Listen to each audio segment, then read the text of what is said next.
सुबह खैर। जागो लाहौर में आप सबको खुश आमदीद कहते हैं जनाब। एक नए दिन और एक नई खूबसूरत सी सुबह के साथ मैं हूँ आपकी होस्ट मुनीबा। सिर्फ मैं बिल्कुल ठीक ठाक हूँ।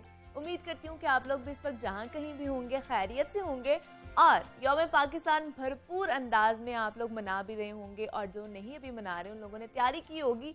और ये ना एक तारीखी हकीकत भी है कि लगन, बर्दाश्त और जहद मुसलसल कौमों की कामयाब ज़िंदगी और अरूज ज़वाल का तयन करती है। और कुछ अक़वाम जो है वो तरक्की करने के लिए जिद्दोजहद करती हैं, जबकि कुछ महज तरक्की करने की ख्वाहिश ही रखती हैं। और आज आपको पता है 23 मार्च है और ये दिन तारीख़ पाकिस्तान में इंतहाई अहमियत का हामिल दिन भी है। आज से अगर देखा जाए तो 8 दहाइयाँ पहले 23 मार्च 1940 को लाहौर मंटो पार्क में इस कौम ने दुनिया के नक्शे पर एक अलहदा वजूद की हैसियत से आगे बढ़ने और जिंदा रहने का फैसला किया था।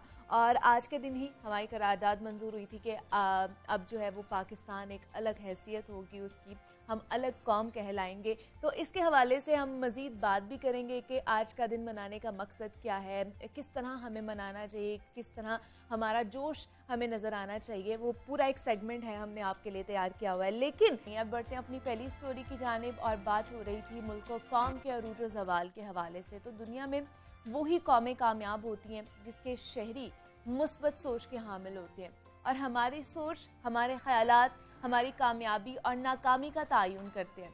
और सोच तभी मेरे ख्याल से पॉजिटिव हो सकती है जब आप भरपूर जहनी, दिमागी और नफ्सियाती सेहत के मालिक हो। हमारी जहनी सेहत कितनी अच्छी होगी ये हमारी डिपेंड करता है कि हमारी जिस्मानी सेहत कितनी अच्छी है।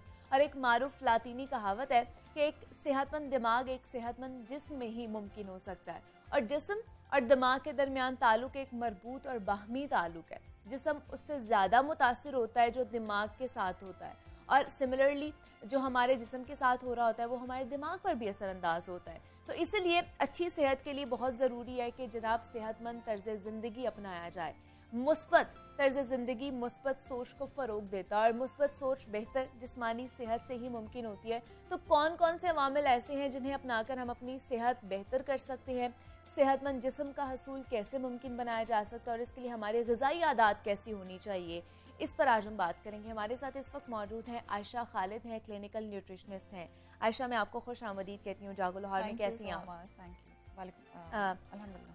आयशा, सेहतमंद कौम जैसे मैं बता रही थी कि बनने के लिए बहुत ज़्यादा ज़रूरी है कि हम जिस्मानी तौर पर और जहनी तौर पर भी बहुत ज़्यादा सेहतमंद रहें, एक्टिव रहें। तो सबसे पहले तो हमें बताइए कि हम ग़िज़ाई आदत के हवाले से कि हम कौन कौन सी ऐसी गलतियां करते हैं अपनी ग़िज़ा में जो हम खा रहे होते हैं, जिसकी वजह से हम एक तो बहुत ज़्यादा कॉन्शियस हो जाते हैं, बीमारियों का शिकार हो जाते हैं, जल्दी मोटा होना शुरू हो जाते हैं। कौन कौन सी ऐसी गलत आदतें हैं हमारी?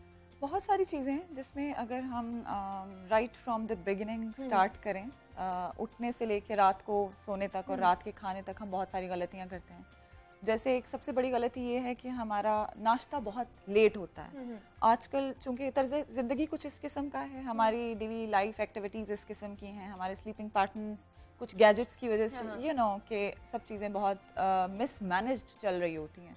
और एक जो बहुत ज़्यादा गलत चीज़ है मुश्तरका तौर पर, जिसको मैं बहुत ज़्यादा समझती हूँ कि एक अहमियत का हामिल भी है, वो है फिजिकल एक्टिव रहना। अच्छा, इनएक्टिविटी या लाइफ स्टाइल बहुत ज़्यादा सेडेंटरी हो जाना भी, अगर आप इस चीज़ से एग्री करें कि इस चीज़ की एक वो है कि हम लोग सुस्ती और काहिली का जो शिकार हो गए हैं और बहुत ज़्यादा अपने बिस्तरों की हद तक और बहुत ज़्यादा एक वो हमारा बड़ा एक रिमोट सा आप ये समझ लें कि मोबिलिटी नहीं रही, लेस एक्टिविटी है, और अनहेल्दी डाइट तो है ही है, और बहुत ज़्यादा अनहाइजीनिक भी है। सबसे ज़्यादा बहुत ज़्यादा मिठास का, या ये कह लें कि बहुत ज़्यादा चीनी का इस्तेमाल, बहुत ज़्यादा जंक खाना या घर पे खाना प्रेफर ना करना।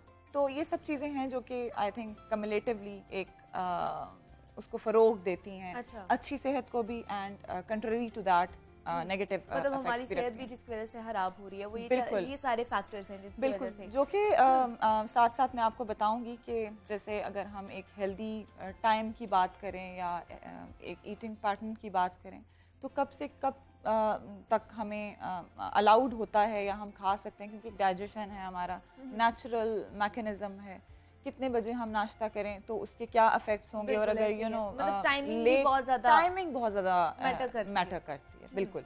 तो अगर नाश्ते से स्टार्ट करें तो मुझे बताइए कि किस तरह का हमें नाश्ता करना चाहिए, क्या टाइमिंग होनी चाहिए, कितना पोर्शन हमारा होना चाहिए उसका जो हमें सेहतमंद भी रखे, दिमागी तौर पर भी और जिस्मानी तौर पर। अच्छा, नाश्ता, मैं बीइंग अ डाइटिशियन और मेरे जो पेशेंट्स हैं मैं उनको हमेशा कहती हूँ कि ये गलती आप ना करें कि एक तो आप रात का जब हम रात को सोते हैं और अगर हम मिसाल के तौर पे 12 बजे सो रहे हैं और अपना नाश्ता हम उस टाइम पे करें जिस वक्त दोपहर का खाना खाना चाहिए, तो ये एक फास्टिंग आवर्स आपके ज़्यादा हो गए।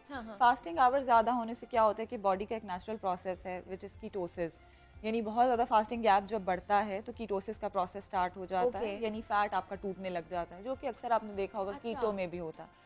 अब वो आपके माइंड के लिए अच्छा नहीं है, यानी आपकी मेंटल हेल्थ भी उससे अफेक्ट होती है। एक बात बहुत इंपॉर्टेंट है ये जानने के लिए कि आपकी सेहत के ऊपर यानी बॉडी के ऊपर जो साइंस हैं वो मेंटली अगर आप सेटिस्फाई नहीं होते तो वो बहुत ज़्यादा यानी psychological, it goes hand in hand. अगर आप फिजिकली और साथ साथ मेंटली भी हेल्दी हैं तो ही बात बनेगी। इट्स नॉट दैट कि आप खा तो बहुत अच्छा रहे लेकिन दिमाग आपका continuously it's you know working and बहुत मल्टीटास्किंग स्ट्रेस में है। Whatsoever the reason is, everybody is in stress, but वो एक प्रोलॉन्ग पीरियड ऑफ टाइम के लिए जब होता है तो that has negative effect. So coming back to the point कि नाश्ता कितने बजे होना चाहिए, नाश्ते को सुबह 9 से ज्यादा लेट ना करें। That I always put emphasis on कि आप नाश्ते को 9 से ज़्यादा लेट कभी भी मत करें। और उसके बाद आ जाता है जी अब नाश्ते में होना क्या चाहिए, that you would be interested to know. नाश्ते में आप दही, it has probiotics and probiotics basically हमारी जो गट हेल्थ है उसको अच्छा करता है, उसके लिए बहुत अच्छा है।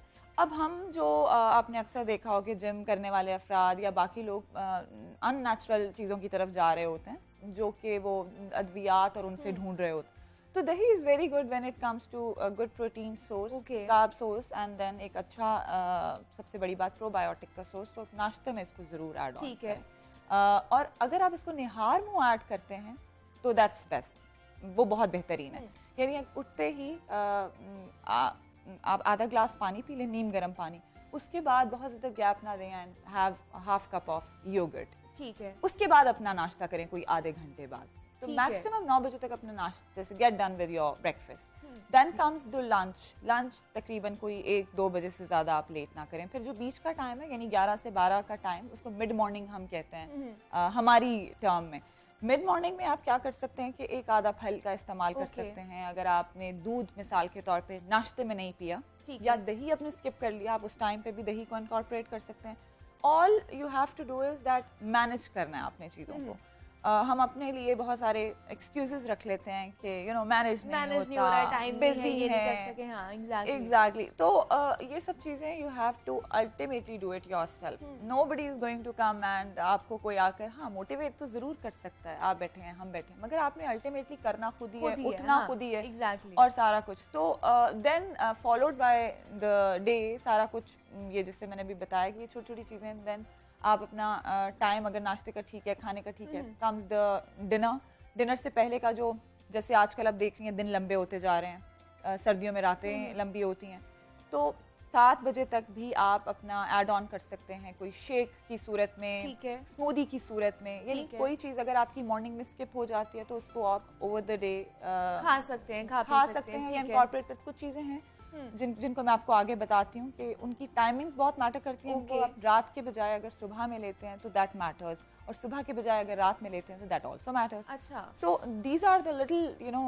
अ little mistakes we keep doing and उसकी वजह से हमारा लाइफस्टाइल ओवरऑल अच्छा भी हो जाता है और ऑफ कोर्स उसके नेगेटिव इफेक्ट्स भी आते हैं। दूसरा आयशा, हमने देखा है कि हमारी लाइफ में से जैसे आप डेयरी प्रोडक्ट्स की बात कर रही हैं, बहुत ज़्यादा ज़रूरी है और वो एक्सीड होते जा रहे हैं, निकलते जा रहे हैं। दूसरा फल खाना, सब्जियां खाना, ये चीज़ें भी निकलती जा रही हैं। हम लोग मसाले वाली चीज़ें ज़्यादा खाना पसंद करते हैं, स्पाइसेस और बाकी बाहर के जंक फूड ज़्यादा खाना पसंद करते हैं और ज़्यादा ही खाना पसंद करते हैं। तो मुझे बताइए, इनकी वजह से बहुत सारी बीमारियों का भी शिकार हो रहे हैं और आजकल जवान भी जो है, जो पहले जाके 40s में उनको कोई बीमारी लगती थी, खुदा ना खास्ता ब्लड प्रेशर का मसला होता था, हार्ट का मसला होता था, दूसरे बीमारियां हो जाती थी, अब वो जवानों में भी कन्वर्ट होती जा रही हैं, पहले आती जा रही हैं। तो इसकी क्या वजह है कि हमारा अगर खाना ठीक नहीं है उसकी वजह से बीमारियां जल्दी होती जा रही बिल्कुल है। और हमारी चॉइसेस, जैसे कि मैंने सबसे पहले यही बात की कि जो इनएक्टिव लाइफस्टाइल के साथ साथ सेडेंटरी लाइफस्टाइल के साथ साथ चॉइसेस हमारी बहुत ख़राब होती जा रही हैं। हाँ। जैसे हम, अगर हमारे पास अच्छा कुछ खाने की ऑप्शन है तो we tend to eat unhealthy. Exactly. अगर हम फल खा सकते हैं तो ऑन द अदर हैंड अगर कोई चिप्स का पैकेट पड़ा हुआ है तो हम उसको खाना चिप्स की पसंद तरफ करते जाएंगे, हैं। हाँ। अगर हम रात में कुछ फॉर एग्जांपल वीकेंड है, छुट्टी है, डे ऑफ है या समथिंग कोई पिकनिक पे हैं तो हम we tend to keep and carry unhealthy things with us. हम पैकेज्ड फूड की तरफ ज़्यादा जाते हैं, प्रिजर्व हाँ। फूड की तरफ ज़्यादा जाते हैं बजाय इसके कि हम अनहेल्दी की तरफ जाएं। या जैसे हमारे पास फलों की ऑप्शंस, अब देखें सर्दियाँ गुजरी, गर्मियों में हमारे जितने भी सीजनल फ्रूट्स हैं, वेजिटेबल्स हैं, वो बेहतरीन हैं, बहुत ही अच्छी यानी न्यूट्रिशन रखते हैं, ग़िज़ाइयत रखते हैं और आपकी बॉडी को ग़िज़ाइयत फराहम करते हैं। अल्टीमेटली जैसे अगर आप वाइटामिन्स और मिनरल्स की बात करें तो फ्रूट्स गिव यू वेरी मतलब ample amount of vitamins. Every fruit is wonderful. आप सेब ले सकते हैं, जैसे मैंने मिड मॉर्निंग का, और हमारे जो स्नैक का टाइम है, स्नैकिंग वो होती है जो कि एक खाने से दूसरे खाने के दरमियान हम 1-2 घंटे के वक्फे से ले सकते हैं। या अगर आपको आप फील करें कि यू स्टिल फील हंग्री और यू वांट टू फील सटायर्टेड, तो what you can do is कि यू कैन हैव फ्रूट्स। अब हमारे यहाँ पे ये प्रैक्टिसेस नहीं है। हम स्नैक्स में या जैसे शाम की चाय का वक्त भी है तो हम क्या करते हैं कि we tend to eat biscuits रख लिया। बिस्किट ठीक है, लेकिन हमारे यहाँ पे आइटम्स हो जाती हैं, बेकरी, और उसको ज़रा ज़्यादा आपको पता है कि घर पे भी, जब हमारे घर पे ये प्रैक्टिसेस घर पे और घर के एक उसका बड़ा इस चीज़ में दखल होता है या रोल प्ले करता है कि आपके घर में एनवायरनमेंट कैसा है, आपके घर में ईटिंग हैबिट्स क्या क्या हैं। ठीक है। जैसे कोई भी बच्चा पैदाइशी तौर पर चीनी, नमक या कुछ भी ऐसा खाना नेचुरली पसंद नहीं करता, यू नो, उसको आप डेवलप कराते हैं ओवर द टाइम। इसी तरह हमारा भी है कि हमें, जैसे कई लोगों को चाइनीज बहुत पसंद होगा, कई लोगों को जापानीज पसंद होगा, कई लोगों को देसी पसंद होगा। ये सब कुछ हमने ओवर द टाइम डेवलप किया, अपने अंदर भी डेवलप किया। कई लोगों को चाय बहुत ज्यादा पसंद होती है, कई लोगों को कॉफी बहुत ज्यादा पसंद होती है। Exactly. आप हर चीज का यहाँ पर की इज बैलेंस, की इज मुतवाजिन ग़िज़ा, ना कि आप एक कोई चीज उठा लें, कोई भी एक मैक्रो न्यूट्रिएंट को बहुत ज़्यादा खाना शुरू कर दें या कोई भी एक मैक्रो न्यूट्रिएंट को बिल्कुल स्किप कर दें। फॉर एग्जांपल आप फैट्स हैं, फैट्स आपकी एक डाइट जो कंसिस्ट करती है वो मेजर और माइनर न्यूट्रिएंट्स पे या मैक्रो या माइक्रो न्यूट्रिएंट्स पे करती है, जिनमें कार्ब्स, फैट, प्रोटीन्स, जो कि एक लेमैन को समझ में आ रहा होगा। हम अक्सर ऐसी गलतियाँ भी करते हैं कि जल्दी, जैसे आपने वेट मेंटेन करने की बात की, वेट मेंटेन करने के शॉर्टकट्स में पड़ जाते हैं या वेट कम करने के शॉर्टकट्स में पड़ जाते हैं, उसमें हम कुछ गलतियां करते हैं जिसमें एक स्पेसिफिक किसी जो वक्ती तौर पे ट्रेंड चल रहा है उस डाइट को फॉलो करना शुरू कर दिया। उसके बाद आपने देखा होगा अपने इर्द गिर्द लोगों में कि आपको मिलता है सुनने को कि मेरे बाल झड़ना शुरू हो गए, स्किन मेरी खराब हो गई, ब्रिटल नेल्स हो गए या इस तरह। अब वो क्यों हो रहा होता है? क्योंकि हम बहुत मेजर एक न्यूट्रिएंट अपनी डाइट से निकाल रहे हैं, ठीक है, उसको ओमिट कर रहे हैं एक डाइट को फॉलो करने के चक्कर में।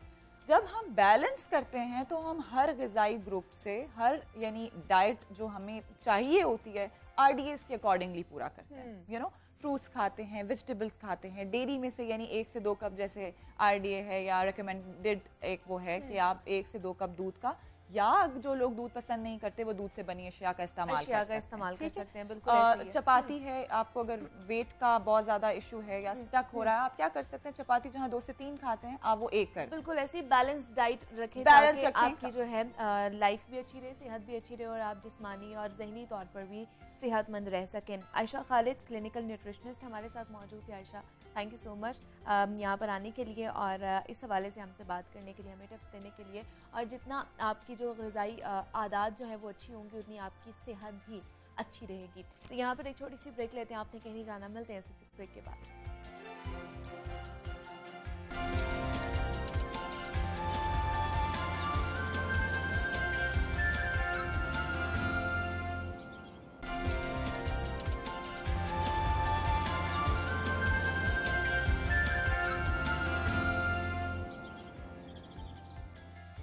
वेलकम बैक टू जागो लाहौर। जनाब, ब्रेक पर जाने से पहले हम जैसे बात कर रहे थे जहनी और जिस्मानी तंदुरुस्ती के हवाले से कि किस तरह जो हमारी जहनी और जिस्मानी सेहत है हमारी सोच पर असरअंदाज होती है और ये सोच ही होती है जो हमारी बुलंदी और पस्ती का तयन भी करती है। और कायद-ए-आज़म मोहम्मद अली जिन्ना की एक सोच ही थी जो मुल्क के पाकिस्तान के वजूद का सबब भी बनी। और कायद का कॉल था कि काम काम और बस काम, और ये कामयाबी का बेहतरीन असूल भी है। लेकिन आज के दौर में बढ़ते हुए मौसमी मसाइल की वजह से लोगों को 2-2 नौकरियां करनी पड़ती हैं, और एक तहकीक के मुताबिक 60% लोग अपने काम से मुतमईन ही नहीं होते हैं, और जिसकी वजह से लोगों में जहनी और असाबी दबाव, डिप्रेशन, एंजाइटी जैसे जो मसाइल हैं वो जन्म लेना शुरू कर देते हैं। हर वक्त थकावट, मायूसी और चिड़चिड़ापन ऐसे मसाइल हैं जिसका हम सबको किसी न किसी हद तक सामना करना पड़ता है। और रिसर्च के मुताबिक ये अलामात दर हकीकत बर्नआउट नामी सिंड्रोम का नतीजा हो सकती हैं, जो दिल की धड़कन में जानलेवा बेतरतीबी का बायस भी बन सकती हैं, जो हार्ट अटैक और फॉलिज की एक अहम वजह समझा जाता है। तो बर्नआउट सिंड्रोम होता क्या है और ये हमारी सेहत को किस तरह मुतासर कर रहा होता है, इसकी अलामात क्या होती हैं और इसका बचाव किस तरह मुमकिन बनाया जा सकते हैं, इस पर आज हम बात करेंगे। हमारे साथ इस वक्त मौजूद हैं डॉक्टर माफिया मलिक हैं, क्लिनिकल साइकोलॉजिस्ट हैं। डॉक्टर माफिया, मैं आपको खुश आमदीद कहती हूँ जौहर लाहौर में। कैसी हैं आप? अल्हम्दुलिल्लाह। माफिया, हम देखते हैं सारी दुनिया ही काम कर रही होती है, सारी दुनिया में लोग काम कर रहे होते हैं, लेकिन सब बर्नआउट जो सिंड्रोम है उसका शिकार नहीं होते हैं। इसकी क्या वजह है? हमारी कौन कौन सी ऐसी आदात कह ले जिसकी वजह से ये जो बर्नआउट सिंड्रोम का हम शिकार होना शुरू हो जाते हैं, कौन सी ऐसी आदत है? ओके, सबसे पहले इसमें इम्पोर्टेंट चीज़ ये है, आप जहाँ जॉब स्टार्ट किया आपने, हाँ। क्या वो आपके इंटरेस्ट के अकॉर्डिंग है या नहीं। क्योंकि अच्छा। समटाइम्स हम अपने दिलचस्पी और अपने पैशन से हट के काम करते हैं, सिर्फ अर्निंग पॉइंट ऑफ व्यू से कि हम पैसे कमा सकें, हाँ। हम अपनी फैमिली को पूरा कर सकें, लेकिन उसकी वजह से हम ज़बरदस्ती एक ऐसी जगह पे काम कर रहे हैं जहाँ हम करना नहीं चाहते हैं। दूसरी चीज़, आपका जो इन्वायरमेंट है, ऑफिस इन्वायरमेंट इतना हार्ड एंड फास्ट रूल है कि आप सांस भी ले रहे हो, कैमरा कैप्चर कर रहा है, आपकी हर छोटी छोटी चीज़ जो है वो बहुत ज़्यादा नोट की जा रही है। तीसरी चीज़, वहाँ पे पॉलिटिक्स है। अब पॉलिटिक्स में पूरा एक ग्रुप है और आप अकेले हैं कि आपको कोई भी पेम्पर नहीं कर रहा है, आपसे कोई कोऑपरेट नहीं कर रहा, तो जब इन्वायरमेंट आपका ऐसा होगा आप एग्जॉस्ट होना शुरू हो जाते हैं, आपकी फीलिंग्स इतना ओवरवेलम होना शुरू हो जाती हैं कि आपको उस जगह से नफरत होना शुरू हो जाती है। आप कोशिश करते हैं किसी ना किसी वजह से आप उस जगह पर जाओ ही ना, अगर आपको जाना पड़ रहा है आप अवॉइड करते हो लोगों से मिलना, अपना काम करना। लेकिन देखिए, हर वक्त हम खामोशी से कोने में लग के नहीं बैठ सकते हैं। इवन हम घर में भी हों तो हमारे पास एक टाइम ऐसे हम फैमिली से इंटरेक्ट करते हैं। तो ऑफिस आवर्स हमारे इतने आवर्स हैं कि वो एक फैमिली टाइम ही आप कहते हैं। हाँ। लेकिन उसमें भी अगर आपको वो मेंटली रिलैक्सेशन नहीं मिल रही है तो वो बर्नआउट की तरफ चली जाती है। और इसमें सबसे ज्यादा आपकी ये मेंटल हेल्थ पे इफेक्ट होता है अगर कंटिन्यूस आप बर्नआउट का शिकार हो रहे हैं। पहले इसको कोई प्रॉपरली जो है वो डायग्नोसिस नहीं कहा गया था, कहा जाता था कि वर्क प्लेस का जो क्रॉनिक स्ट्रेस है वो बर्नआउट की तरफ जा रहा है। लेकिन अब रिसर्चेज इतनी हो रही हैं, मेडिकली ने इसे प्रूव कर दिया कि बर्नआउट सिंड्रोम जो है वो प्रॉपरली अराउज हो रहा है। और बहुत सी कंपनीज में हम ये देख रहे हैं कि वर्कलोड इतना इस हद तक हो गया कि क्रॉनिक स्ट्रेस की तरफ लोग जा रहे हैं। मतलब ये ज्यादा वर्क जो लोड है उसको लेने की वजह से ये जो है सिंड्रोम होना शुरू हो जाता है। और पहले ही इतना ज्यादा नहीं था, अब इसकी रेशो क्यों बढ़ती जा रही है? जो हमारा एनवायरनमेंट है वो सबसे इम्पोर्टेंट चीज यही है, हम अपना एनवायरनमेंट चेंज नहीं कर रहे। अब आप देखें, आप पूरा साल अगर ऑफिस में जॉब पे काम करवा रहे हैं, आप उन्हें कोई एज ए प्रॉपर ब्रेक नहीं दे रहे हैं, ठीक है। बहुत सी कंट्रीज ऐसी हैं वहाँ पे प्रॉपर उन्हें 15 डेज या 1 मंथ का ब्रेक दिया जाता है कि वो किसी अच्छी जगह पे जाएं अपनी वेंटिलेशन करके, ठीक है ना, क्योंकि वेंटिलेशन बहुत जरूरी है। आप अगर स्टूडेंट भी हैं तो आपके एग्जाम्स में आपको ब्रेक भी तो मिलता है। सेम एज इट ऑफिस में भी है कि अगर आप जॉब कर रहे हैं तो एक ब्रेक आपके लिए बहुत जरूरी है, मेंटली भी और फिजिकली भी, ताकि हम उस चीज से रिलैक्स कर सकें। लेकिन कितनी देर बाद मतलब हमें काम से अपने ब्रेक लेनी चाहिए, कहीं चला जाना चाहिए, मतलब ट्रैवलिंग करनी चाहिए, कुछ और करना चाहिए जो भी हमें पसंद है, कितनी देर बाद, कितने अरसे बाद हमें ये जरूर करना चाहिए? अच्छा मुनीबा, इसमें भी डिफरेंट सिनेरियोज हैं। कुछ लोग हैं जो अफोर्ड नहीं कर सकते हैं, ठीक है, बिल्कुल। इसलिए सबसे इनिशिएटिव हम कहते हैं कि आपने ब्रेक लेना ही है, उससे पहले आप अपना तर्ज जिंदगी बदलें, ठीक है। आप अगर अपना लाइफस्टाइल ही चेंज कर लें, आप अपनी डेली एक्टिविटीज में हेल्दी एक्टिविटीज ऐड करें, आप वॉक कर लें, एक्सरसाइज कर लें, या कोई ऐसी आप एक्टिविटी रखें कि जो आपको वेंटिलेशन करवा रही है, ठीक है। कुछ लोगों को म्यूजिक पसंद है, कुछ लोग डांस करते हैं, जिम करते हैं, स्विमिंग करते हैं, हर एक का अपना तरीका है। लेकिन उसके बावजूद अगर आपको लग रहा है आप मंथ में अफोर्ड कर सकते हैं, आप मंथ में एक अपना ट्रिप रखें आउट ऑफ स्टेशन, अपना कंट्री के बाहर जाएं, आप आउट ऑफ स्टेशन चले जाएं। अगर आप और अफोर्ड कर सकते हैं आप आउट ऑफ कंट्री भी जा सकते हैं, साल में 1 टूर या 2। अब देखें वो जो आप वर्क से जाके बाहर फैमिली टाइम गुजारते हैं या फ्रेंड्स के साथ, वहाँ आप बिल्कुल डिफरेंट सिनेरियो में होते हैं, आप बिल्कुल भूले होते हैं कि आप कोई इतनी स्ट्रिक्ट जॉब भी करें। तो ये एक वेंटिलेशन बहुत जरूरी है, और जरूरी नहीं है इसका कोई टाइम ड्यूरेशन फिक्स हो। इसके कुछ इंडिकेशंस है, जैसे हमने पहले बात की, हम बहुत ज्यादा उकताना शुरू हो जाते हैं, हमारे अंदर एनर्जी की कमी महसूस हो रही है, हम काम करना चाह रहे हैं लेकिन कर नहीं पा रहे हैं, हम बार बार रेस्टलेसनेस फील हो रही है, इरिटेबिलिटी आ रही है, तो वो इंडिकेशंस होते हैं कि आपने अब रेस्ट लेना है, अब ब्रेक लेना है, जो कि बहुत जरूरी है आपके लिए। मतलब हम अक्सर जो है कामयाबी के पीछे भाग रहे होते हैं, और उसकी वजह से जैसे मैं बताई थी कि हमें अब दूसरे हमारे मुआशी मसाइल भी इतने ज्यादा हो गए हैं कि हमें 2-2 नौकरियां करनी पड़ती हैं, एक सुबह करनी पड़ती है, एक रात को करनी पड़ती है।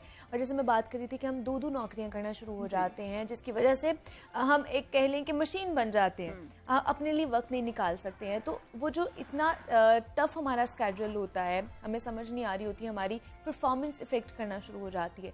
अपने लिए वक्त कैसे निकालें, क्योंकि हम एक जवाब दे देते हैं कि अपने लिए टाइम नहीं है, क्या कर रहे हैं, नौकरियां कर रहे हैं, कमाना भी है, तो अपने लिए वक्त किस तरह निकालें? देखें हम भी एक इंसान है, ठीक है, एग्जैक्टली। देखिए मशीन भी एक टाइम के बाद उसमें वायरस आ जाता है, आपको अपडेट करना पड़ता है, ठीक है ना। तो ऐसे ही इंसान है, हमें अपने आप को देखें, आपने अगर सरवाइव करना है तो आपने अपनी हेल्थ का ध्यान भी रखना है, अपनी मेंटल हेल्थ का ध्यान भी रखना है। समटाइम्स हमारा स्टमक अपसेट होता है, हम फॉरन राइजिंग या डॉक्टर के पास चले जाते हैं, मुझे ब्रेक की जरूरत है, मुझे रेस्ट करनी है, हम लीव दे देते हैं।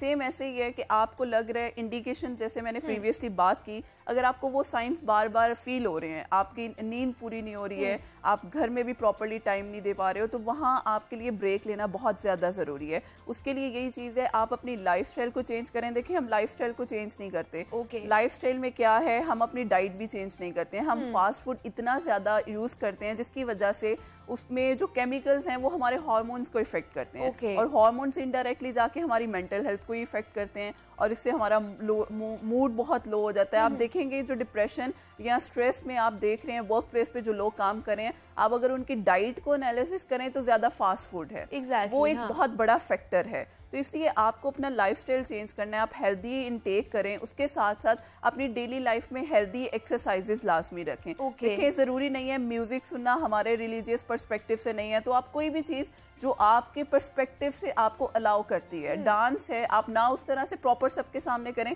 आप घर में कर लें, म्यूजिक है, स्विमिंग है, जिम है, ये वो, क्योंकि फिजिकल एक्टिविटी बहुत ज़रूरी है। स्पेशली माहिरीन कहते हैं कि आप अगर काम पे भी हैं, जॉब पे भी हैं, हर 20 मिनट के बाद आपको पॉज लेना चाहिए कुछ सेकंड्स का, आपकी आंखों के लिए और आपकी मेंटल हेल्थ के लिए बहुत ज़्यादा ज़रूरी है। देखिए हम एक ही जगह बैठे रहते हैं, हमारी जो बॉडी है वो एक ही जगह स्ट्रेट फॉर्म में चली जाती है, हमें उसको मूव करवाना बहुत ज़रूरी है। अगर हम उसको मूव नहीं करवाएंगे, आप 8 आवर्स में अगर बैठे ही कंटिन्यूस काम करें, आपकी बैकेज के इश्यूज शुरू हो जाते हैं, और ये सारी चीज़ें एंड पे जाके आप मेंटल हेल्थ पे इफेक्ट करती हैं। तो इसीलिए हमें अपनी डेली लाइफ में 1 घंटा, चले 1 घंटा भी नहीं, आप 20 मिनट 10 मिनट अपनी ज़ात के लिए गुजारें, लेकिन वो भी ज़ात ये नहीं है कि फ़ोन यूज़ करना शुरू कर दें, क्योंकि हम कहते हैं हमारा सेल्फ टाइम है, हम फ़ोन यूज़ करना शुरू कर देते हैं। वो कोई इवन यहाँ तक देखें, हम लोग वॉशरूम में भी लोग जाते हैं फ़ोन साथ लेकर जाते हैं, ठीक है ना, यानी आप वहाँ भी अपने आप को मेंटली भी रिलैक्स नहीं कर पा रहे। तो आपने ज़रूरी है आपके लिए खुद ही अपने आप को, अपनी ज़ात को ऑक्यूपाई कर दिया हुआ है कि हम अगर फ्री रहेंगे तो हमारे पास ओवर थिंकिंग नहीं, अगर आप फ्री हैं तो वो आपको थोड़ा सा रिलैक्स करे।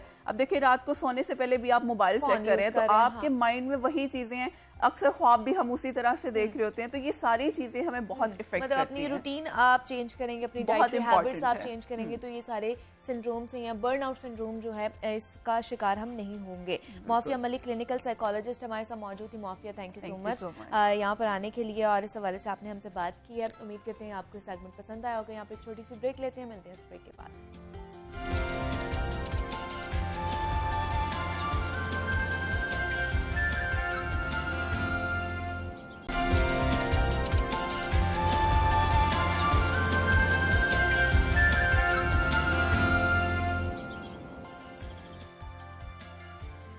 खुदा करे कि मेरी अर्ज़े पाक पे उतरे वो फसले गुल जिसे अंदेशा ज़वाल ना हो। 23 मार्च 1940 को लाहौर के मंटो पार्क से आने वाली सदाएं बन के रहेगा पाकिस्तान, लेकर रहेंगे पाकिस्तान, वो बुलंद और फलक शगाफ नारे थे जिन्होंने तहरीक पाकिस्तान को एक नई सिमत दी।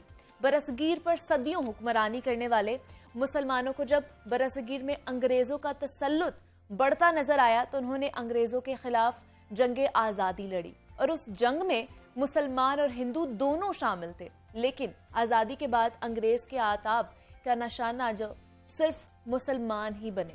बरसगीर पाक और हिंद के मुसलमानों की महरूमियां जब हद से बढ़ने लगी तो क़याम पाकिस्तान की एक लहर चली और फिर वो दिन आया जिसने तारीख में मुसलमानों को अलग पहचान और अपना रुतबा दिलाया। 23 मार्च 1940 एक तारीखी दिन है जब क़याम पाकिस्तान के लिए लाजवाल जिद्दोजहद पर मोहर सब की गई थी और 23 मार्च 1940 को कायदे-आज़म मोहम्मद अली जिन्नाह की ज़ेर सदारत मुस्लिम लीग का तारीखी सालाना इजलास मंटो पार्क लाहौर में हुआ, जिसमें करारदाद लाहौर जो बाद में करारदाद पाकिस्तान के नाम से मशहूर हुई वो पेश की गई। तो ये तहरीक कायदे-आज़म मोहम्मद अली जिन्नाह की वलवला अंगेज क़यादत में बरसगीर के तमाम मुसलमानों की मिसाली कोशिशों की अलामत और अक्कास थी। ये दिन तारीख़ पाकिस्तान में कितनी अहमियत का हामिल है, क्या हम इस तहरीक के मकसद को अभी तक समझ पाए हैं कि नहीं समझ पाए, इस पर आज हम बात करेंगे। हमारे साथ इस वक्त मौजूद हैं प्रोफेसर डॉक्टर महबूब हुसैन है, तारीखदान है और चेयरमैन है हिस्ट्री डिपार्टमेंट पंजाब यूनिवर्सिटी के, और उनके साथ आज हमें ज्वाइन किया है राजा असद अली खान है, पोते हैं तहरीक पाकिस्तान के सरकर्दा रहनुमा मौलाना जफर अली खान के और मारूफ क्रिकेट कमेंटेटर भी हैं। सर मैं आपको भी खुश आमदीद कहती हूँ जागो लाहौर में और महबूब साहब आपको भी खुश आमदीद कहती हूँ जागो लाहौर में। आज बड़ा अहमियत का हामिल दिन है और महबूब साहब आप ही से स्टार्ट करूंगी, थोड़ी सी तारीख के बारे में जान लेते हैं। आज बड़ा अहमियत का हामिल दिन है, मुझे बताइएगा कि ये दिन हमारी कौम के लिए कितना अहमियत का हामिल है और किस तरह हमें इसको मनाना चाहिए। जी बिल्कुल कौमों की ज़िंदगी में कुछ दिन बहुत ज़्यादा अहमियत के हामिल होते हैं, उनमें से एक दिन 23 मार्च का भी है। 23 मार्च का दिन इसलिए अहम है कि इस दिन जनूबी एशिया के मुसलमानों ने ये तय कर लिया था कि अब हमने एक आज़ाद वतन हासिल करना। बिल्कुल, इससे पहले भी बहुत सारी तजावीज़ आई। हम अगर हिस्ट्री में देखते हैं, ख़ास तौर पे जो के अजीज़ की किताब है the idea of the history of Pakistan, तो हमें नज़र आता है कि 170 से ज़ायद तजावीज़ थी इससे पहले भी। लेकिन ये तजवीज़ या ये करारदाद क्यों अहम है, इसलिए कि मुस्लिम लीग ने पहली मरतबा बाज़ाब्ता तौर पर बाकायदा तौर पर अपने एक ऑफिशियल प्लेटफॉर्म से ये डिमांड की थी और तय कर लिया था कि आज हम एक नुक्ता नज़र या एक मंजिल का तयन करते हैं और फिर इसको अचीव करते हैं। उस वक्त ये तासुर दिया जा रहा था कि शायद कायदे आज़म और मुस्लिम लीग की तरफ से ये जो डिमांड की गई है ये शायद एक बारगेनिंग चिप है। बारगेनिंग चिप से मुराद ये कि आप एक बड़ी डिमांड रखते हैं ताकि आप किसी छोटे उसके ऊपर मुतालबे पर मान जाएं, लेकिन कायदे आज़म ने कहा कि जी नहीं, अब हमने ये सोच समझकर फैसला किया है और अब लेकर रहेंगे पाकिस्तान और बन के रहेगा पाकिस्तान। बिल्कुल ऐसे ही है। ये दिन बहुत अहम है, बहुत अहम है और इसको हमें मनाना भी चाहिए उसी जोश और जज्बे से, उसी वलवले के साथ। असद साहब आपसे बात करना चाहूंगी, आप मुझे बताइए तहरीक पाकिस्तान के हवाले से हमने देखा कि मौलाना जफर अली खान की बहुत ज़्यादा कह ले कि कंट्रीब्यूशन है, जिद्दोजहद है उनकी भी इस तहरीक में, तो आप उनके पोते हैं, इतना बड़ा नाम आप के साथ जुड़ा, कैसा फील करते हैं, कितना प्राउड फील करते हैं इसकी वजह से? मैं प्राउड तो इटसेल्फ एक अच्छी बात है कि I am his grand nephew, क्योंकि मेरे जो दादा थे चौधरी गुलाम हैदर खान, वो उनके साथ रहे और जितनी कुर्बानियाँ जफर अली खान साहब ने दी मेरे ख्याल में उसके करीब करीब उन्होंने दी, क्योंकि वो एक इंपीरियल सर्विस थी इंडियन पोस्टल सर्विस। उसमें अब्दुल मजीद सालिक साहब ने अपनी किताब में लिखा है कि अगर वो वही सर्विस ज्वाइन करते और जफर अली खान साहब के कहने पर जिम्मेदार को ज्वाइन ना करते तो पोस्ट मास्टर जनरल रिटायर होते, क्योंकि जो जफर अली खान के चौधरी गुलाम हैदर खान और बाकी जो बड़े नामवर भाई थे उनके में वाइस चांसलर थे पंजाब यूनिवर्सिटी के हमीद अहमद खान, हामिद अली खान, महमूद अहमद खान, जोरा बेगम और हमीदा बेगम, ये आइकॉन्स थे सब कॉन्टिनेंट के। तो वो अगर साथ ना होते तो जफर अली खान साहब का हुलिया बिगड़ जाना था, क्योंकि इर्द गिर्द वो मैं क्या नाम ऐसे लोग थे। बहरहाल ये बात हुई जफर अली खान साहब का जो आपने जिक्र किया पंजाब में, अगर पंजाब में जफर अली खान ना होते तहरीक पाकिस्तान कामयाब नहीं होती। ये कोई आपको मांगे दौल बात नहीं करेगा, आई कैन प्रूव इट। और मेरे साथ जो मेरे कुलीग बैठे हुए हैं, महबूब साहब वो उसको करें, क्योंकि जिम्मेदार ने जितनी कुर्बानियाँ दी, जो आवाज़, जो क्वालिफिकेशन, जो जज्बा, जो डेडिकेशन जफर अली खान में थी, जुबान और कलाम और तहरीर में, वो किसी और लीडर का खासा नहीं थी। दूसरा सिंसियर पर्पस, उन पर बेपनाह इल्जामात लगे, लेकिन वो आई कैन अश्योर यू, अगर वो मैं जफर अली खान ट्रस्ट की या मरकज़ी मजलिस जफर अली खान की या जफर अली खान के कॉज को कभी लेकर आगे ना बढ़ता, अगर मुझे ये पता होता कि जफर अली खान फाइनेंशियली या मॉरली करप्ट हैं, नॉट एट ऑल, वो बिल्कुल मिस्टर क्लीन आदमी, नंबर वन। उनके बारे में बात कह सकता हूँ, उनके किसी फैमिली के, अपनी फैमिली के किसी और बंदे की मैं गारंटी नहीं दे सकता। ये बात तय शुदा है, ये कौम को भी बता देना जरूरी समझता हूँ, because I studied him for the last 30 years। आ जाए अब, आपने उनका यकीनन ये खुशी का दिन है। He was the member of that elite club जिसने 30 दिसंबर 1906 को ऑल इंडिया मुस्लिम लीग की और तासीसी इजलास में शिरकत की, and he was perhaps the only one, या उनके साथ शायद एक दो और लोग हों जो 40 की करारदाद में भी मौजूद थे। अच्छा, अब 40 में वो कोई नौजवान नहीं थे, लेकिन उनकी हिम्मत जवान थी। अब एक और मैं आपको बात बता दूं, मैंने एक और काम किया कि मैंने प्रोफेसर अहमद सैयद किरमानी, रफीक तारड़ साहब, मजीद निजामी साहब, कर्नल अमजद साहब और एफी चौधरी साहब, इनके इंटरव्यूज लंबे लंबे किए हुए जफर खां के बारे में। अच्छा, मुझे एक दफा कहने लगे जो थे अहमद सईद साहब कि ये जो जफर अली खां साहब बच गए क्योंकि कायदे आजम साहब जरा और तरह के आदमी थे, ये तकरीर और उसमें बेकाबू भी हो जाते थे। अच्छा, लेकिन ये अपने कद की वजह से बच गए। अच्छा, अब ये जो आप बात कर रही है ना 23 मार्च 1940 की उस करारदाद की, उसमें जब सब्जेक्ट कमेटी का इजलास हुआ था, उसमें फिर बाकायदा एक फिल्मबदी मुकालमा भी हुआ था हजरत कायदे आज़म जफर अली खान में, भी बड़ा फेमस है, put heart into it, put sense into it वाली बात है। लेकिन वहां पर जब अंग्रेजी में करारदाद पेश की गई तो अब तजवीज़ ये हुई, कायदे आज़म ने पसंद फरमाया कि इसका फिल्मबदी उर्दू में तर्जमा किया जाए। ठीक है, वो तर्जमा किया जफर अली खान साहब ने, क्योंकि उनको अरबी और फारसी पर अथॉरिटी थी और अंग्रेजी पर उनकी गिरफ्त मजबूत थी। एक जगह अगर आपने कोई और बात करनी है तो you can put question to him, अगर मैं लंबा करूं, लेकिन मैं एक बात ऐड कर दूं कि उसमें आया कि north eastern and western zones. ठीक है, जब ये लफ्ज इस्तेमाल किया, आप समझ गए ना कि उन इलाकों में जहां पर मुस्लिम अक्सरियत है, तो वहां पर जफर अली खान ने कहा मशरकी और मगरबी मंतके का लफ्ज इस्तेमाल किया, लोग अशश कर उठे।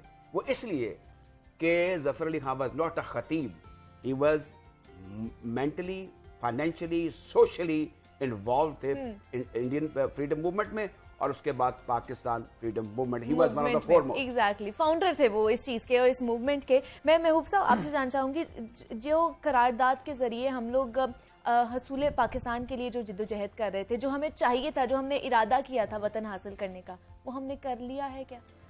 देखें, अभी जफर अली खान साहब की बात हो रही है, तो पहली बात तो ये कि ये पैगाम कैसे पहुंचा। उस वक्त तो ज़ाहिर इस तरह के मीडिया कम्युनिकेशन टूल्स नहीं थे, उस वक्त अखबारात ही छपते थे, और अखबारात से ज़्यादा फिर ये थे कि उस वक्त जो नौजवान थे, तो उन नौजवानों ने फिर मुस्लिम लीग का और कायदे आज़म का ये पैगाम पूरे, और ख़ास तौर पे जब रिएक्शन आया कांग्रेस के प्रो कांग्रेस अखबारात की तरफ से, उसको उन्होंने करारदाद पाकिस्तान का नाम दिया, अगरचे इसमें वर्ड पाकिस्तान यूज़ नहीं हुआ।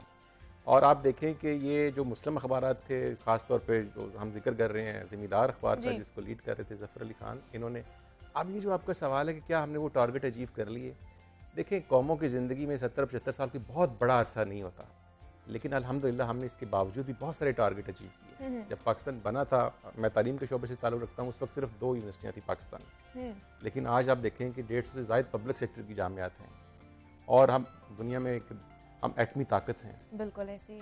और अभी OIC की कॉन्फ्रेंस आजकल चल रही है पाकिस्तान में, दुनिया पाकिस्तान को अपना एक लीडिंग रोल दे रही है, और जब पाकिस्तान बना तो पाकिस्तान उस वक्त दुनिया के नक्शे पर सबसे बड़ी इस्लामी रियासत। जाहिर है कि मकसद जो टारगेट थे वो अचीव होते होते कुछ वक्त लगेगा, लेकिन हमने बहुत कुछ अचीव कर लिया है और अभी भी बहुत कुछ अचीव करने की ज़रूरत बाकी है। लेकिन क्या क्या फिर हमें इकदाम उठाने चाहिए, या कौन सी ऐसी गलतियाँ जो हम कर रहे हैं जिनसे हमें इज्तनाब करना चाहिए? देखिए, पहली बात तो ये है कि जो कायद का विजन था, हमें उसे पेश नज़र रखना चाहिए। कायद का विजन क्या था, पाकिस्तान बनाने वालों का विजन क्या था? उनका विजन था कि वो पाकिस्तान को एक वेलफेयर डेमोक्रेटिक स्टेट बनाना चाहते थे, फलाही इस्लामी रियासत का कंसेप्ट। एग्जैक्टली। देखें, जब हम इसको एक वेलफेयर स्टेट की बात करते हैं तो उसको एक बड़े पर्सपेक्टिव में देखना चाहिए। मेरिट की बात होती है उसमें, रूल ऑफ लॉ की बात होती है उसमें, अवाम की राय की कदर की बात होती है। तो ये अगर हम अचीव कर लें अपने टारगेट, तो जाहिर है कि फिर हमें जो हम माजी में गलतियाँ करते आए हैं, देखिए कौमें गलतियों से सीखती हैं, तारीख से सीखना चाहिए। अगर हमने माजी में कोई गलती की है तो उसे सीखना चाहिए, लेकिन हमारा अलमिया शायद ये भी है कि हमारा सीखने का प्रोसेस थोड़ा स्लो है। हाँ। तो अगर हम थोड़ा कामयाबी कौमों की सफ़ में कामयाब होना चाहते हैं, जल्दी से कामयाब होना चाहते हैं, तेज़ी से कामयाब होना चाहते हैं, तो हमें अपनी गलतियों को सामने रखते हुए अपने फ्यूचर उनसे सीखना चाहिए, ना कि उनको पसे पुश डाल के आगे चले जाना चाहिए। असद साहब, आपसे पूछना चाहूँगी, जैसे रियासत के बारे में बात करें थे, सहाफ़त के हवाले से अगर मैं आपसे पूछूं तो बहुत सारी खिदमात हैं मौलाना ज़फ़र अली ख़ान की तहरीक पाकिस्तान के हवाले से, लेकिन सहाफ़त के हवाले से भी उन्होंने बहुत ज़्यादा एक काम किया है, या उनकी जो सहाफ़त था कह लें कि वो एक मकसद रखती थी अपने अंदर, एक मकसद था। लेकिन आज की सहाफ़त और उनकी सहाफ़त में मैं फ़र्क जानना चाहूँगी आपसे। वो तो एक सीधी सी बात है, मिस्टरी सहाफ़त थी। हाँ, वो कारोबार तो था नहीं, बिल्कुल। फाके भी थे। मेरे दादा जो थे उनको तनख्वाह नहीं मिलती थी, और कोई ऐसी सूरत हाल नहीं थी जिसको आप ये कहें कि जैसा अब ये कारोबार है। और सच्ची बात है कि कारोबार करना भी पड़ता है, अखबार वैसे चल नहीं सकता जैसे वैसे चलता है। तो ज़फ़र अली ख़ान साहब ने जो काम किया उसको एक मकसद और एक नस्ब-उल-आइन के उसूल के सिलसिले में किया। दूसरा जो सबसे इंपॉर्टेंट चीज जिसका भी आप महबूब साहब से भी जिक्र कर रही थी कि मकसद क्या था, मुसलमान जो थे वो माइनॉरिटीज में थे, उनको माइनॉरिटी कहा जाता था और उनको हकारती नजर से देखा जाता था, डिप्लीटेड थे, मोरल डाउन था। ज़फ़र अली ख़ान साहब ने पहला काम ये किया, उन्होंने मुखालिफिन पर शायराना असलूब में, मुहावराना असलूब में शदीद हमले किए और मुसलमानों को ये बताया कि आप एक सुपीरियर नेशन हैं। मैं आपको छोटी सी मिसाल बताता हूँ। लाहौर में कांग्रेस का इजलास था, अब्दुल कलाम आजाद वज़ फॉरमोस्ट कांग्रेसी लीडर, इन उस पर कोई शक नहीं है, उनकी काबिलियत में, उनके मौक़िफ़ में उनमें कोई तब्दीली नहीं थी, वो ज़ाहिर कांग्रेसी थे। तो एक इजलास हो रहा था, अब मुखासमत शुरू हो चुकी हुई थी बिटवीन मुस्लिम लीग, क्योंकि मुस्लिम लीग का वजूद उस वक्त आ चुका हुआ था, एंड कांग्रेस, क्योंकि ज़फ़र अली ख़ान पहले कांग्रेस में थे अलॉन्ग विद कायद आज़म जो हमारे पॉलिटिकल जायंट्स थे। अब्दुल कलाम आज़ाद साहब ने कहा, ये बड़ी बात फिर जुबान से आम हुई कि मुझे पानी पेश किया जाए।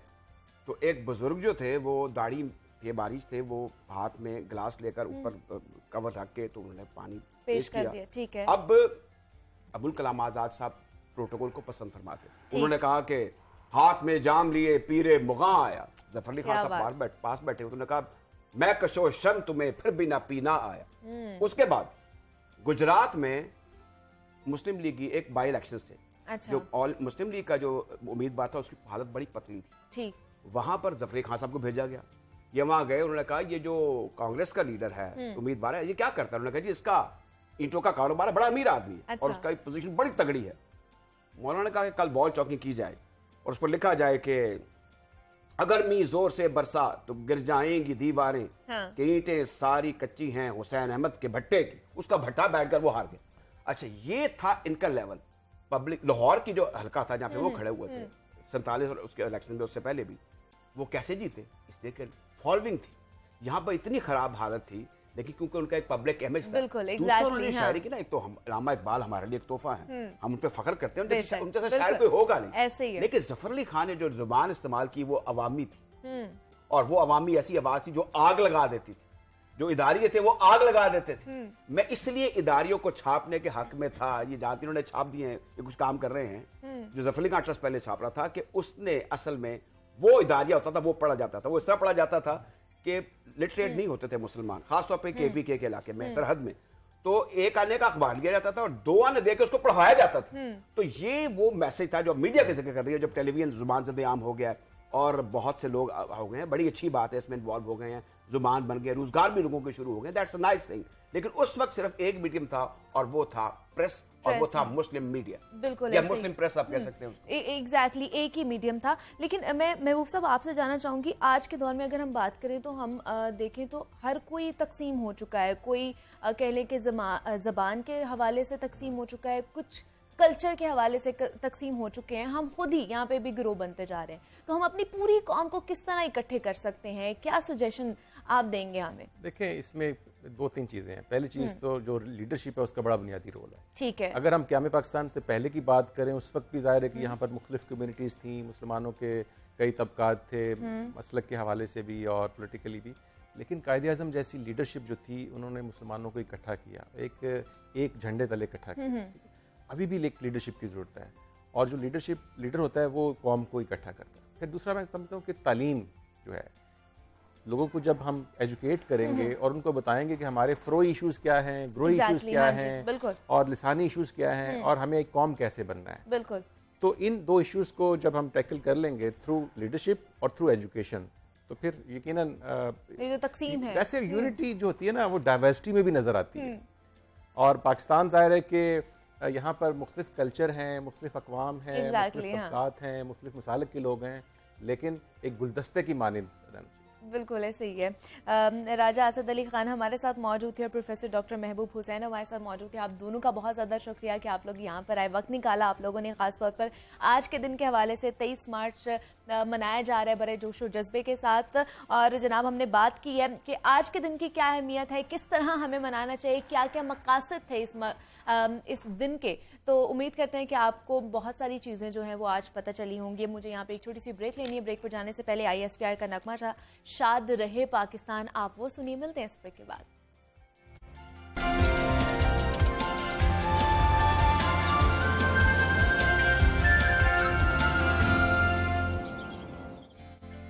वेलकम बैक टू जागो लाहौर। जनाब ब्रेक पर जाने से पहले बात हो रही थी यौम पाकिस्तान के हवाले से। तो इन खास दिनों और त्योहारों की खुशियां ना उस वक्त तक अधूरी रहती हैं जब तक मौसीकी और मिली नगमों का फ्लेवर ना ऐड ऑन किया जाए।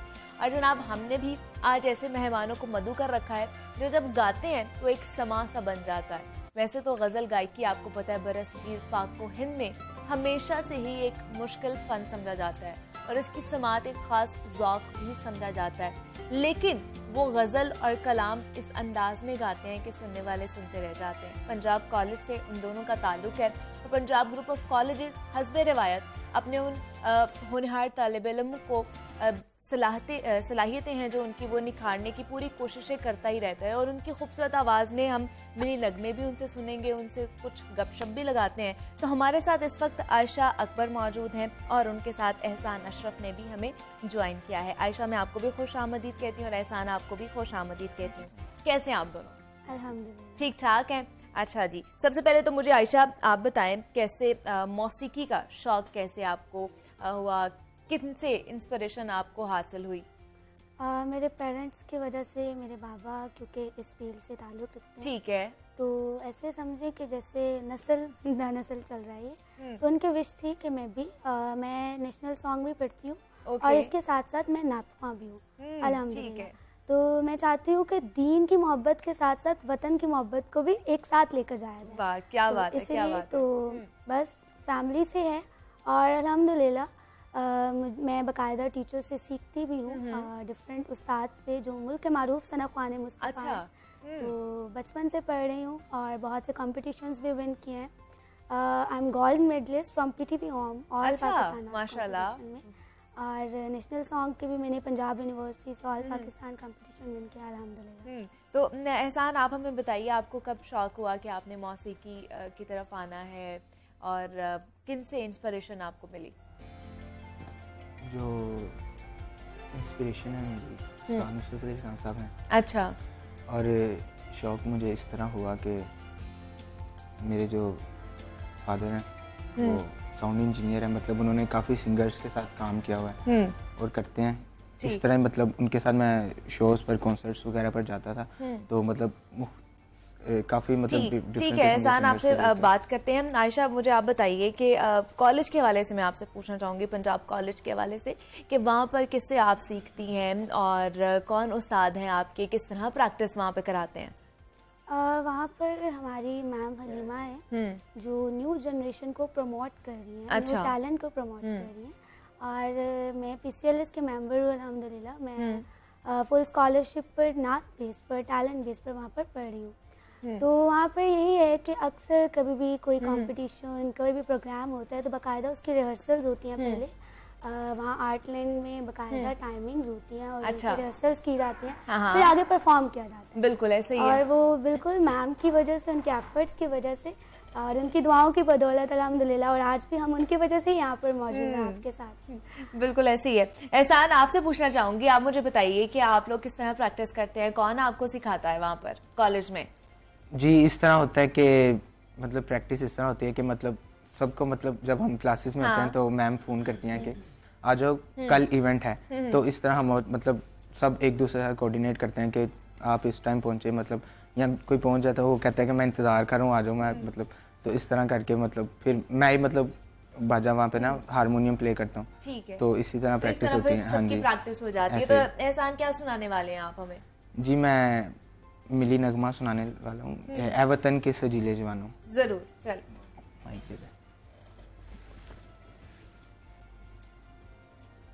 ए वतन के सजीले जवान, ए वतन के सजीले जवानों, मेरे नगमे तुम्हारे लिए हैं, मेरे नगमे तुम्हारे लिए हैं, ए वतन के सजीले जवानों, ए वतन के सजीले जवानों, मेरे नगमे तुम्हारे लिए हैं, मेरे नगमे तुम्हारे लिए हैं, ए वतन के सजीले जवानों।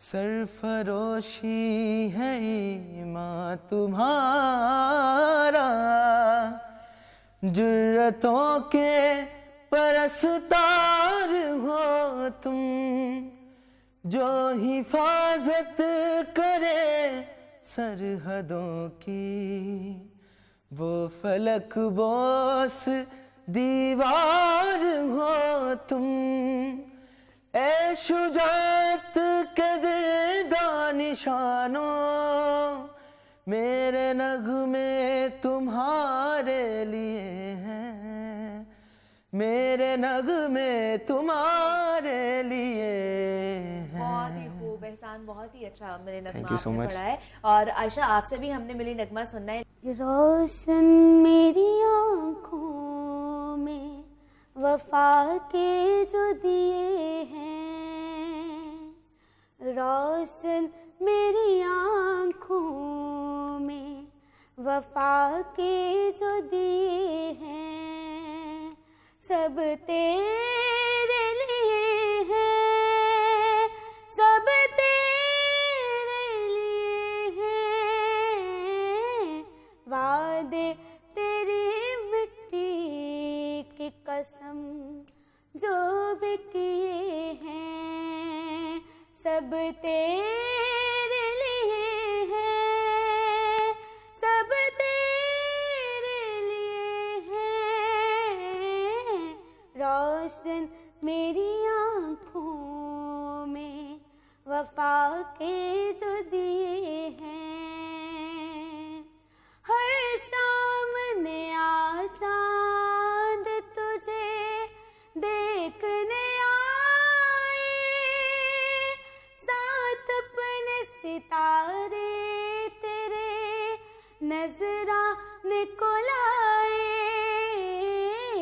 किरणों की चमक से जो दरोबाम सजे हैं, सब तेरे लिए हैं, सब तेरे लिए हैं, रोशन मेरी आँखों में वफा के जो दिए हैं, रोशन मेरी आँखों में वफा के जो दिए हैं, रोशन मेरी आँखों में वफा के जो दिए हैं।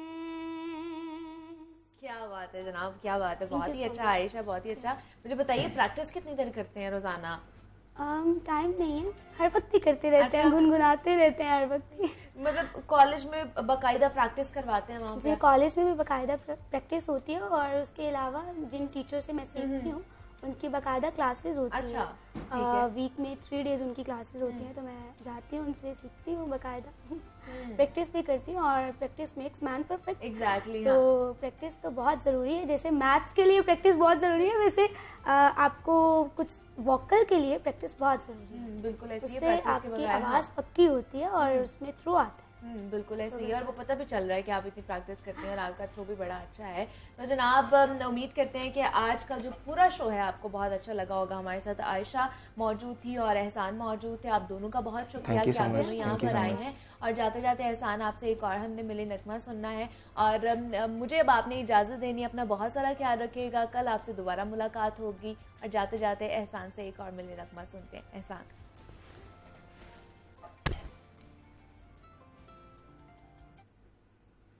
तुझसे है मेरी तमन्नाओं की दुनिया पुरनूर, तुझसे है मेरी तमन्नाओं की दुनिया पुरनूर। अज़्म मेरा कवि मेरे इरादे हैं गयूर। तेरी हस्ती में आना है, तेरी मस्ती में शाऊर। जा फिजा मेरा तख़य्युल है तो शीरी है सुखन। ऐ मेरे प्यारे वतन, ऐ वतन पाक वतन, पाक वतन, पाक वतन। ऐ मेरे प्यारे वतन, ऐ वतन प्यारे वतन।